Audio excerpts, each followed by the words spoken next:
Bonjour Étienne Avronsart. Jean-Michel. Alors notre sujet qu'on a décidé d'évoquer ensemble, après déjà 2 vidéos où on a traité d'ailleurs votre parcours très particulier, à la fois de designer et de musicien, etc. On a décidé de traiter aujourd'hui l'underground, le middle ground et l'upper ground. Autrement dit, en fait, la manière dont les réseaux créatifs, souterrains, irriguent la société d'idées et comment le middle ground, c'est-à-dire les structures intermédiaires comme les tiers-lieux ou comme des lieux d'institutionnalisation entre l'underground et l'upperground, interviennent pour faire connaître ces idées ou ces signes de l'underground, et puis le upperground qui est plus l'aspect institutionnel, qui récupère après tout ça et en fait de la culture institutionnelle, comme on le voit par exemple dans un endroit comme le Centre Georges Pompidou, qui échange constamment entre les plus hauts niveaux de l'État et les réseaux créatifs qui alimentent l'art. Alors, première question, au fond, vous êtes un homme qui est passionné d'underground. Comment vous différenciez l'underground? Et pour les gens qui sont beaucoup plus upperground, comme moi par exemple, pourquoi l'underground est tellement important? L'underground, c'est ce qui vient de la population. Si on voit la société un peu comme une pyramide, avec cette notion hiérarchique, l'underground, c'est la base de la pyramide, on va dire, c'est la population. Et pour moi, dans l'être aussi, c'est l'intérieur. Donc, à l'image d'un individu ou d'une société, pour moi, l'underground, c'est l'authenticité. C'est ce qui vient de l'intérieur, c'est ce qui vient de la population. Pour moi, plus on... c'est-à-dire qu'est-ce qui se crée en souterrain, qu'est-ce qui va ensuite émerger et passer les strates, les couches pour changer l'ensemble, soit de l'individu, soit de la société.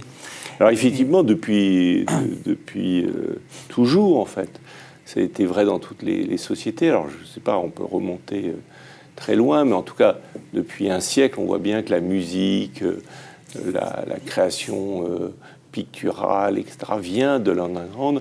Mais alors pourquoi ça ne vient pas de l'upperground? C'est tout de même énervant, parce que ça serait bien que juste l'upperground puisse faire tout, y compris innover.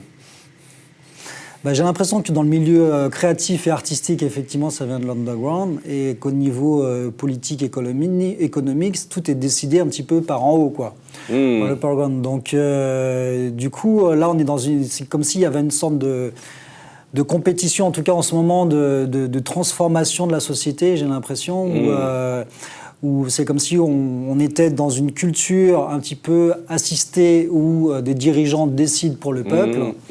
Et on voit qu'on arrive au bout de ça, de ce système-là, avec toutes les aberrations qu'on trouve aujourd'hui, et que la population se dit maintenant, on en a marre d'être pris pour des enfants et d'être exploités, et on va s'organiser entre nous. On voit aujourd'hui, avec les Nuits debout, avec tous les mouvements sociaux qui émergent dans le monde entier, les mouvements alternatifs, qu'il y a plein de choses qui se passent en underground.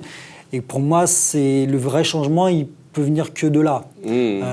Ceux qui sont à la tête d'une société n'ont pas l'intérêt à ce que les sociétés changent. Donc, ce n'est pas eux qui vont faire le changement. Donc, c'est bien ceux qui sont en bas qui peuvent faire émerger le changement. Alors, quelles sont les grandes idées, vous baignez dans cette culture underground, quelles sont les grandes idées qui émergent aujourd'hui de l'underground, qui vous semblent être porteurs d'un futur pour le middle ground et le upper ground? Les grandes idées, je pense que déjà il y a une prise de conscience d'une plus grande maturité de la population. C'est comme si la population avant était un enfant assisté, et maintenant notre génération se dit maintenant on n'est plus des enfants, on n'est même plus des ados, on est des adultes, et on pense au moins aussi bien que les dirigeants. Donc il y a cette prise de conscience, cette prise de confiance. Ça, c'est la première chose. Et du coup, il y a des outils aussi qui nous permettent maintenant de nous relier. Pour moi, les éléments principaux, c'est la reliance, c'est se relier.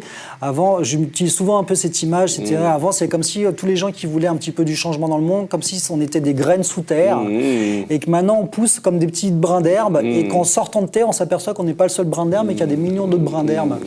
Et que du coup, maintenant, on se relie. Donc maintenant, avec les réseaux sociaux, avec tous les outils Internet, avec tous les mouvements alternatifs qui se passent dans le monde, toutes ces graines qui ont été semées un peu partout dans l'underground, maintenant se relient, prennent conscience les uns des autres. Et on voit qu'il y a beaucoup de similitudes qui émergent justement. Donc voilà, c'est cette reliance et ces informations qui peuvent se transmettre qui donnent plus de poids effectivement à l'underground.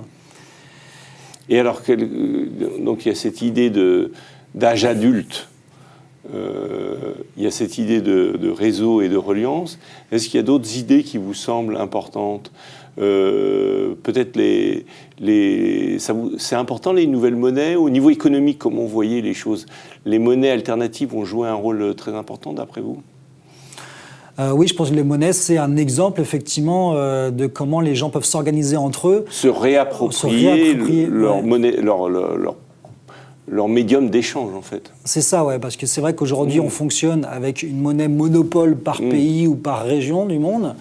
Et du coup, ça passe par des entités, des institutions, etc., qui dirigent, qui contrôlent tout, et voire qui abusent de ce système-là.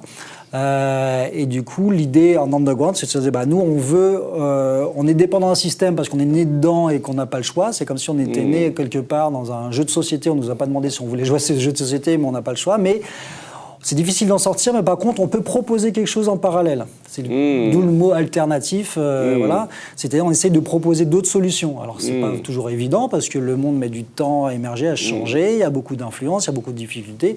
Mais les monnaies, pour moi, c'est un parfait exemple et un exemple principal de ça, effectivement, de comment la population peut s'organiser par région. Ça revient à une notion aussi de local, à un niveau local. C'est-à-dire qu'on s'organise, les monnaies, en général, sont souvent des monnaies locales. Pas forcément, elles peuvent être des monnaies par rapport à comment dire, à un groupement de personnes, même si c'est pas géolocalisé, mais bien souvent c'est quand même géolocalisé. Donc ça ramène quelque chose de l'ordre de l'individu, du petit groupe et du local, ce qui est beaucoup plus écologique, et à des choses à petite échelle aussi, ce qui est beaucoup plus facile à gérer au niveau équitable, on va dire. Donc voilà, c'est une remise en question de tout le système, pas en cherchant à le casser vraiment, parce qu'on ne peut pas vraiment, et puis c'est pas forcément intelligent, parce qu'il y a plein de choses qui sont bonnes dans le système existant aussi. C'est en essayant d'améliorer ce qui ne va pas et de proposer des choses en parallèle. Une autre idée clé qui vous semble émerger aujourd'hui ? L'éducation, par exemple. L'éducation aussi. Là, on voit que ça fait des décennies qu'il y a des écoles un peu différentes, qui ont des méthodes d'éducation différentes. Et donc, qui s'organisent entre elles. Il y a des écoles, Steiner, Montessori, Freinet, qui sont organisées, etc., qui étaient vues un petit peu comme des sectes, comme des choses vraiment un peu étranges. Et avec, à force de prendre conscience de problématiques, etc., on voit qu'aujourd'hui, même l'éducation nationale, donc le middle ground, commence à s'intéresser à intégrer des choses. Enfin, a déjà commencé depuis un certain temps, mais ça prend de plus en plus de place. À s'intéresser, à intégrer des outils d'éducation différentes, voire des outils de communication, comme la communication non violente, la CNV, qui maintenant commence à rentrer petit à petit à l'école, etc. Donc on voit comment l'underground commence à transpirer, on va dire, à émerger dans le middle ground. C'est comme si jusqu'ici, on était dans une vision de la société, de ceux qui sont en haut, qui voient ceux qui sont en bas juste uniquement comme de la matière première qu'il faut gérer, comme un troupeau de bétail, on va dire, qu'il faut gérer. Et en ayant très peu confiance dans tout ce que les gens d'en bas créent. Et c'est comme si maintenant ils commencent à prendre confiance. Ah oui, c'est pas tout à fait faux ce qu'ils disent sur l'écologie, c'est pas tout à fait faux ce qu'ils disent sur l'éducation. Peut-être qu'on peut commencer à leur faire confiance. Et voilà, donc il y a une sorte de rencontre entre l'underground et le middle ground qui est en train de se faire. Et espérons qu'un jour ça arrive au niveau du haut de la pyramide pour changer un peu plus les choses, quoi. Merci beaucoup, Étienne Avronsart. Merci. Et à très bientôt. Avec plaisir.